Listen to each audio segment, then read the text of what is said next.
Good evening. It's always fun for me to be here. I enjoy lecturing, enjoy the energy that you all bring and the desire to learn. We're going to talk about a topic tonight that is perhaps the most important topic, that of carbohydrate ingestion, sugar ingestion. You all remember 30, 40 years ago the big push, that fat-free push years ago. It's because of all the bad things that they were saying about saturated fats, cholesterol, and we've since in the last 30 years lived with that philosophy.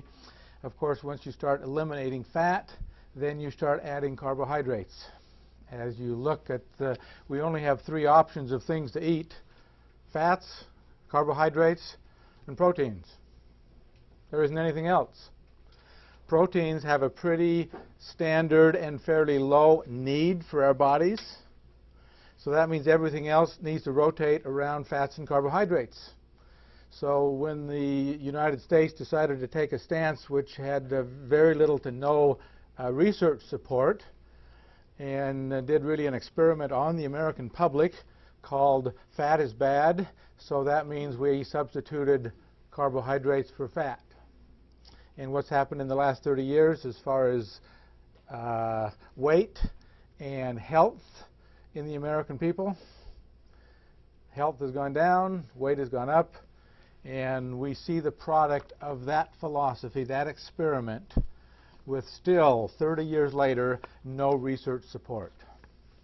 So let's talk about how to get diabetes so we know how not to get diabetes, and what to do about it if you have diabetes or have been diagnosed. Most of the people that come here that have been diagnosed with type 2 diabetes would not be diagnosed after spending 6 to 12 months in our program. The sugars just don't stay up there.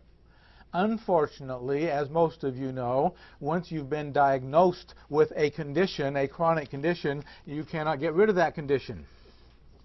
Your insurance company will maintain that forever.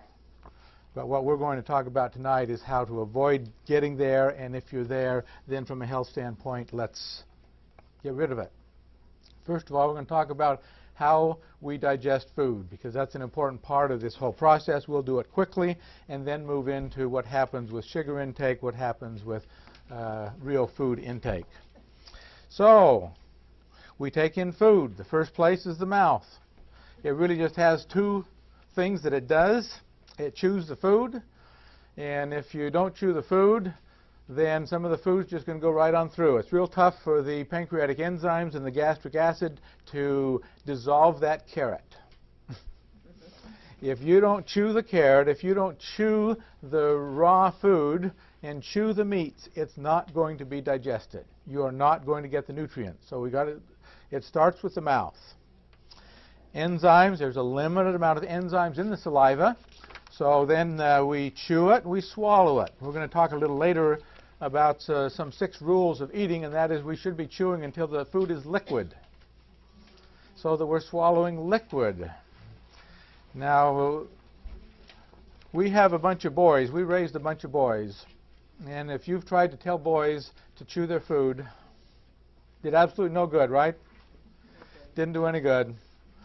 But hopefully, we've all grown up, and we'll move past that. Stomach. Gets into the stomach. The stomach does several things. First of all, there's acid in the stomach.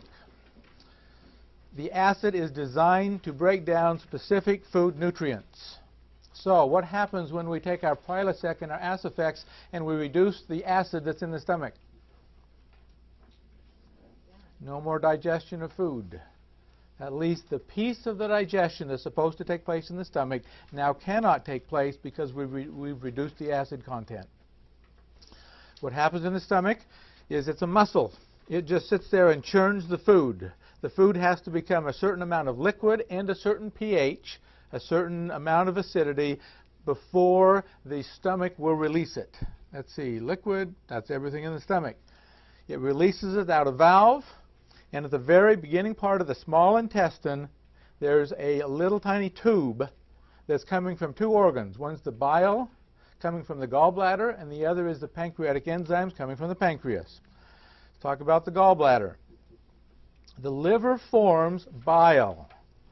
Bile is a substance that surrounds the fat molecules that we eat, because fat molecules cannot penetrate a water barrier. The intestinal tract has a water barrier. Part of it's fat, part of it's water. The fat cannot penetrate the water piece of it. So if we don't have something that surrounds it that permits the fat to break into past the wall of the small intestine, then it will not get in there. And that's what the bile does. The liver makes it. It secretes it into the gallbladder. The gallbladder stores it. When we have a fatty meal, there's a signal that's sent to the brain that goes to the gallbladder to constrict that gallbladder so that the bile is now released so we can break down and absorb the fat. So, what happens when we don't have a gallbladder? Now we no longer have the advantage of that bile there. It a little bit leaks out, a little bit drips out of the liver. But we don't have the bile that we really need. The pancreas creates enzymes. It also, about 5% of the pancreas are beta cells that release insulin. But at this stage of the digestive process, there are pancreatic enzymes that are released that help break the food down. So the small intestine. The small intestine is about 20 to 22 feet long. It just goes around in our abdomen. It's a wall, it's a tube. The tube wall has what we call microvilli. These are little indentations and outpouchings of the wall. So we have a greater surface area than just a tube that's 22 feet long. If we were to take and smooth out the small intestine with all of its microvilli and all of that surface, the surface area is almost the size of a tennis court. That's how much absorptive surface we have. And there's little tiny enzymes that are now to break down the last stage of digestion of the fats, the carbohydrates, and the proteins. That's the purpose of the small intestinal tract. And so absorption now takes place. But at the end of the small intestine, we have a watery leftover that goes into the large intestine. The purpose of the large intestine is to take the water out. There's a limited amount of absorption of vitamins, and then the large intestine, of course, eliminates the waste. That's how we digest food. All that in about 7 minutes. So, I did it in 7 minutes. Didn't take up too much time, did it? Okay, now let's talk about what happens with carbohydrate and sugar ingestion. We need to know the normal so we can understand the abnormal. We eat. Now, we're going to differentiate real food from fake food. Real food is food you buy on the outside of the store. You actually pick the apple up, you actually have a cauliflower, you have a broccoli, you have a carrot, a tomato. Real food, you actually have to chew it. Fake food, you don't have to chew. You take that piece of white bread, you take a bite, you don't even have to chew it, do you?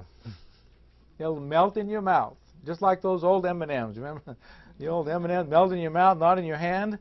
Well, this is white bread that melts in your mouth, not in your hand. Very little nutritive value. You don't even have to chew it. When you bring in real food, the blood sugar is going to slowly rise because you chew it, it has to be broken down. It doesn't have the immediate absorption of the sugar or the refined carbohydrates. So over time, over the next 90 minutes, that carbohydrate or that sugar that is now broken down is going to be released into the bloodstream and will raise the blood sugar level. As the blood sugar level rises to a certain point, the message is sent to the pancreas. The pancreas says, oh,